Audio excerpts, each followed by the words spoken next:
Hi everybody and welcome back to the channel. Bob here. Thanks so much for stopping by. So just a really quick one for you guys today. I had a couple of watches show up in the mail. I was actually just tearing into this box when the second one came in, and I thought, let's get the camera out and we'll do this together.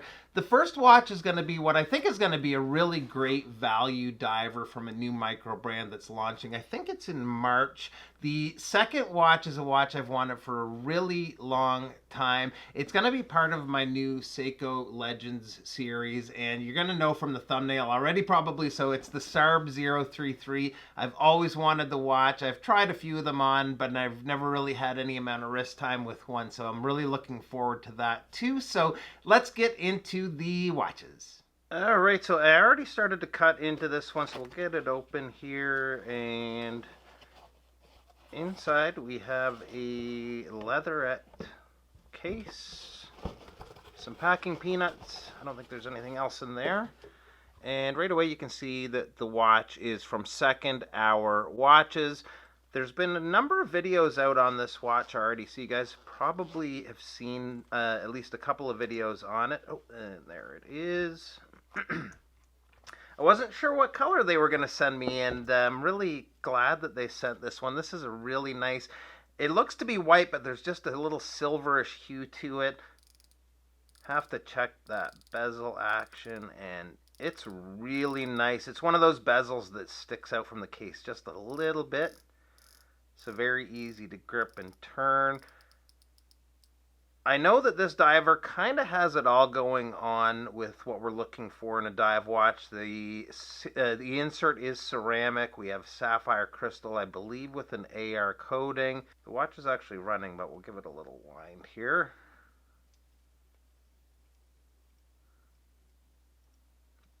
Nice winding action, and the crown screws in, feels great. One of the cool things with this watch is the dial layout when it comes to the hour markers. You can see that it's sort of divided into thirds with these different markers at the 12, 4, and 8 o'clock. The owner of the watch is into geometry, and that's why he's laid it out like this. You can also see just the shapes in the logo. There's a video out by Relative Time. Actually, I'm going to zoom in so you can see the dial a little bit better here. There's a video out by Relative Time, and he talks a little bit more on the subject. When I do the full video, I'll do the same and touch on that too, but I'll leave a link to his video in the meantime. I'll probably do my video later this week, early next week out, so look out for that too. So let's get a look on wrist, and then we'll take a look at the Seiko. So there it is, and it wears really nice. It's a good, solid watch. It's a little bit tight, but I noticed we have 6 micro adjusts, so lots of room to adjust it. I think if I back it out just one, it'll wear perfectly. I'm really enjoying that black ceramic insert against the white dial. It makes that white silverish dial just pop, which is a really nice look. The movement in these two is a Sellita SW200, and I believe the price tag is going to be starting around $385. So really well competitively priced dive watch, and so far I'm really impressed with it. I'm looking forward to a few days on wrist, so keep an eye out for the video on this one here in the next short little while. So let's get into the Seiko. Okay, so not going to be any huge surprises with this one for you guys, I'm sure. This has got to be one of the most reviewed watches on YouTube, but I think the hype is real on this one.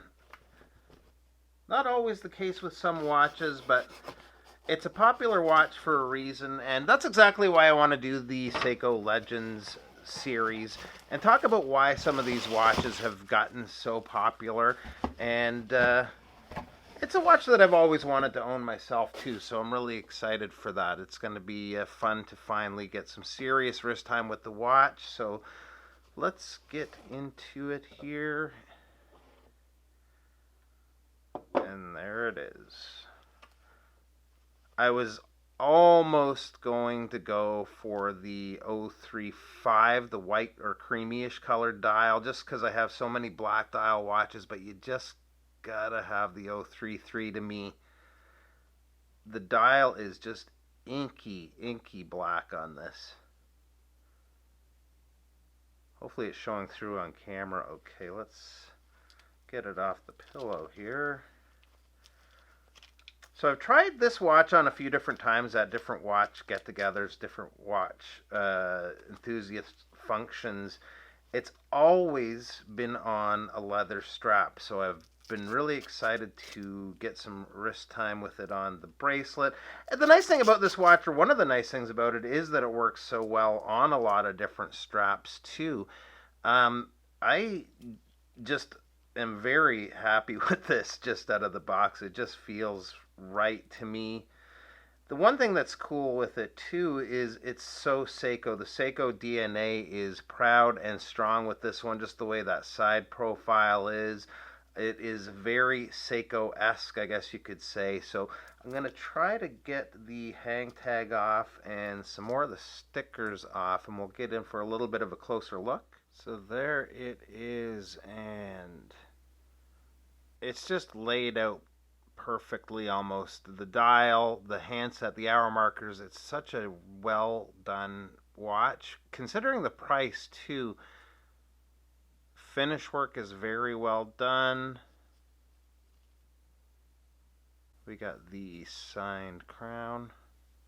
My lighting seems to be a little bit out of whack here right now. I'm not sure what's going on, but nice smooth winding action.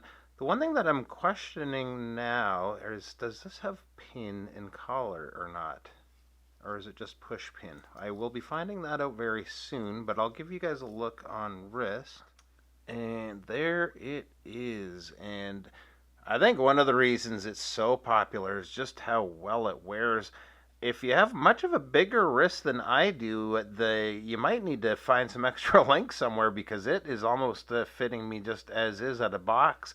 There's one micro adjust, and I think that'll actually do it. So I might not have to mess around with adjusting or taking out links today. So that would be a nice bonus, but I am really happy with how it wears. My wrist is a 7¼ inch wrist, and this is perfect for me to maybe play around with straps, dress it up for dressier occasions, and it sort of has a sporty look too with the bracelet. So a very versatile watch that's going to work in a lot of different situations.